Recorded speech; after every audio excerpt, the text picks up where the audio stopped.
เราจะมาเริ่มจากการละลายเนยนะคะเนยเนี่ยค่ะเป็นเนยรสจืดนะคะ125 กรัมเสร็จแล้วก็จะมีช็อกโกแลตค่ะช็อกโกแลตชิพอะค่ะช็อกโกแลตชิพจะใช้เป็นแบบดาร์กหรือว่าใช้เป็นแบบนมธรรมดาก็ได้150 กรัมนะคะใส่ลงไป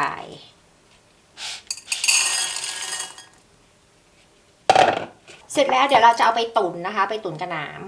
ำตั้งน้ำแบบนี้นะคะใช้ไฟกลางค่ะแล้วก็เอาตัวช็อกโกแลตของเรา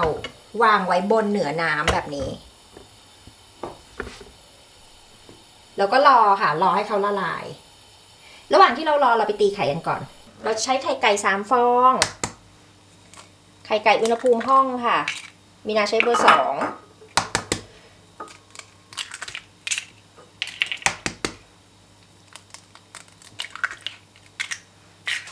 ตีไข่ให้แตกก่อนน้ำตาลทราย300 กรัมค่ะ300 กรัมหรือประมาณ1 ถ้วยตวงครึ่งตีค่ะตีจนน้ำตาลกับไข่เนี่ยละลายตีจนเขาเปลี่ยนสีแบบนี้นะคะก็คือตีแป๊บเดียวมีนาตีประมาณ3 นาทีอะค่ะให้น้ำตาลละลายให้เขาเปลี่ยนสีเท่านั้นเองเราก็ตั้งไว้แบบนี้ค่ะให้แบบว่าเนยกับช็อกโกแลตเนี่ยเขาละลายระหว่างนี้เราจะใส่ผงโกโก้ลงไปนะคะผงโกโก้เศษ1/3 ถ้วยตวงจะใช้เป็นดาร์กหรือธรรมดาก็ได้หรือใครจะใช้เป็นผงไมโลโอวัลตินก็ได้เช่นเดียวกันก็ลดน้ำตาลลงเพราะในนั้นมันจะมีน้ำตาลหรือเปล่ามีนาก็ไม่แน่ใจ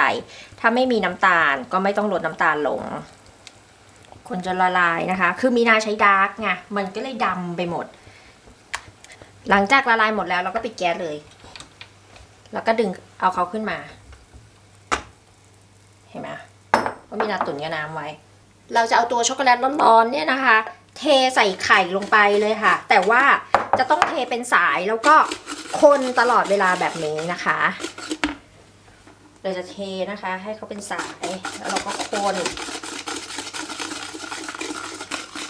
แล้วก็คน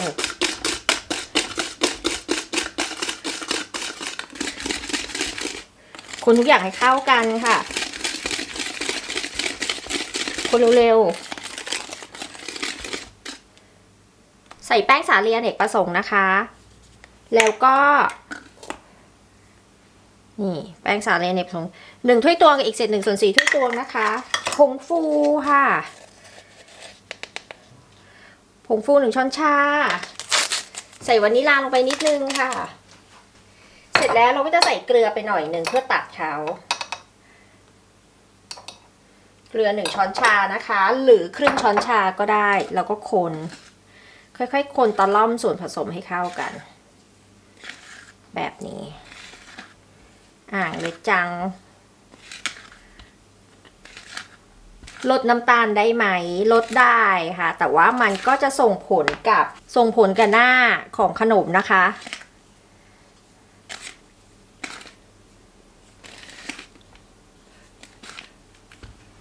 เนี่ยเสร็จแล้วใส่ถั่วค่ะ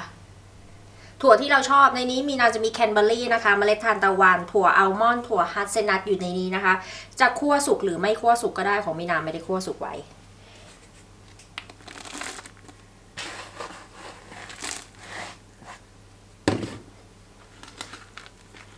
ผสมคนทุกอย่างให้เข้ากันใส่มากกว่านี้ได้นะคะแล้วแต่เลยเนื้อจะเป็นแบบนี้เสร็จเรียบร้อยเดี๋ยวใส่พิมพ์แล้วอบเลย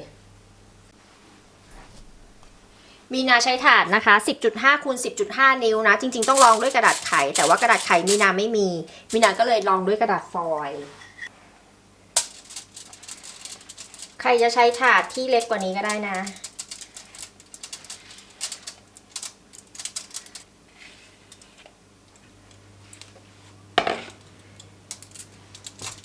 ค่ะเกี่ยให้มันแบบ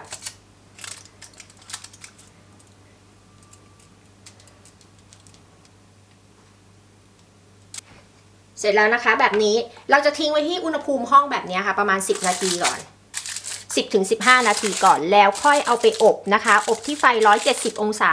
ไฟบนล่างนะคะไม่เปิดพัดลมจะอุ่นเตาอบหรือไม่อุ่นเตาอบก่อนก็ได้เดี๋ยวมีนาพักไว้10 นาทีก่อนนะแล้วมีนาจะเอาไปอบจ้ะ อบเสร็จแล้วนะคะใช้เวลาประมาณ20นาทีนะคะ15-20นาทีขึ้นอยู่กับเขาเรียกว่าอะไรอ่ะ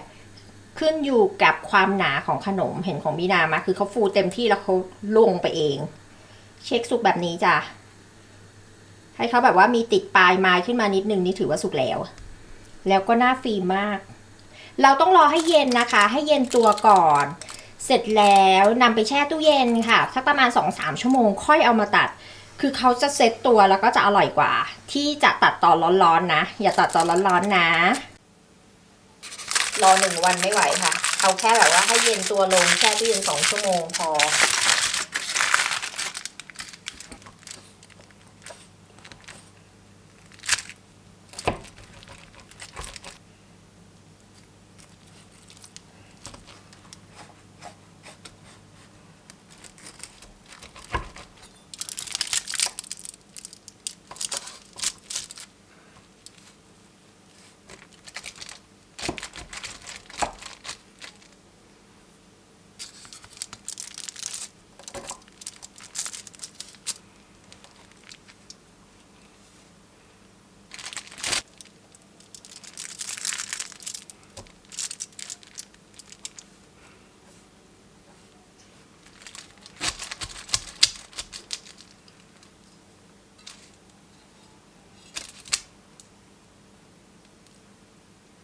อร่อยมากเนื้อหนึบเนื้อฝัด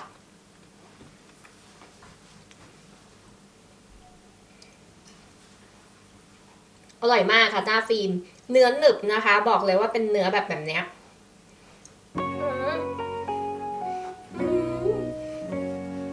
อยากให้ทุกคนลองเป็นไงคะฟิล์ม